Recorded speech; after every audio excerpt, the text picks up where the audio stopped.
भारत के किसी कानून में माइनॉरिटी डिफाइन नहीं है। इसके बावजूद 1993 में माइनॉरिटी कमीशन बन गया, 2006 माइनॉरिटी अफेयर्स मिनिस्ट्री भी बन गई, तो सब कुछ चल रहा है। माइनॉरिटीज़ को स्टाइपेंड भी जा रहा है, माइनॉरिटीज़ को बहुत सारी योजनाएं भी चल रही हैं, लोन अलग जा रहा है, एजुकेशन लोन, बहुत सारी चीज़ें चल रही हैं। लेकिन जो बेसिक चीज़ है कि माइनॉरिटी है कौन, who is minority, who is majority, that is not defined. मैंने वो चैलेंज किया है सुप्रीम कोर्ट में कि आप सबसे पहले केंद्र सरकार को आप निर्देश दीजिए कि वो एक डिफाइन करें कि माइनॉरिटी कौन है, उसको आइडेंटिफाई करने का गाइडलाइन क्या होगा वो बताएं। क्योंकि मैंने एक आरटीआई भी फाइल किया और केंद्र सरकार से पूछा कि आप कैसे पता कैसे करते हो कि माइनॉरिटी कौन होने वाला है, कौन है माइनॉरिटी, तो कह रहे हमारे पास कोई गाइडलाइन ही नहीं है। कोई गाइडलाइन? हाँ, आरटीआई का जवाब है मेरे पास। वो कहते हैं हमने कोई आज तक कोई क्राइटेरिया सेट नहीं किया कि माइनॉरिटी कैसे करेंगे। तो हमने कहा फिर 1993 में आपने कैसे कह दिया 5 लोग हैं ये। अब उस जो 1993 का नोटिफिकेशन है उसके कारण लक्षद्वीप के 2% हिंदू मेजॉरिटी कहलाते हैं और 97% जो कम्युनिटी है मुस्लिम्स की वो माइनॉरिटी कहलाती है। तो मतलब ये स्क्यूड है। सिमिलरली मिजोरम में मात्र 3% हिंदू हैं, वो मेजॉरिटी हैं, और जो 90% क्रिश्चियन है वो माइनॉरिटी है। नागालैंड में मात्र 8% हिंदू हैं, वो मेजॉरिटी, और 90% क्रिश्चियन माइनॉरिटी। मेघालय में मात्र 11% हिंदू।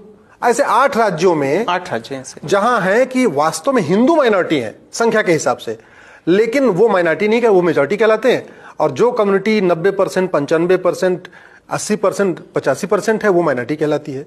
तो हमने ये कहा है कि ये जो कानून है 1992 का, इसका सेक्शन 2C ये आर्बिट्रेरी है, इरेशनल है, ये वायलेटिव ऑफ फंडामेंटल राइट्स है, इसलिए आप इस कानून को खत्म कर दीजिए। अदरवाइज आप सेंट्रल गवर्नमेंट को कहिए वो माइनॉरिटी डिफाइन करे, और कैसे उसको आइडेंटिफाई किया जाएगा।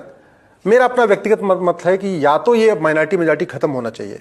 आप गरीबी का क्राइटेरिया है, ये जितने भी गरीब हैं, चाहे हिंदू गरीब हो, मुसलमान गरीब हो, सिख गरीब हो, जो भी गरीब है, गरीब है, उसको आप धर्म के आधार पर मत बांटो। जो सुविधाएं देनी है आप गरीबी के आधार पर दो, खत्म करो माइनॉरिटी। ये आपका प्रेयर है पीआईएल में? पीआईएल में बड़ी सीरीज से आपको बताऊं, जो कॉन्स्टिट्यूशन में जिस आर्टिकल 29 और 30 जस्टिस बताएंगे आपको, 29, 30 के आधार पे ये माइनॉरिटी वाला कॉन्सेप्ट चला है, उसमें कुछ देने की बात नहीं है। अच्छा, उसमें कुछ देने की बात नहीं है कि वजीफा देंगे, ये देंगे, वो देना, कुछ नहीं। उसमें केवल प्रोटेक्शन के लिए है। वो 29, 30 कहता है religious and linguistic, not religious और linguistic, and linguistic minorities. Yes, religious and, मतलब भाषा के आधार पर भी भाषा और धर्म दोनों के आधार पे माइनॉरिटी हो।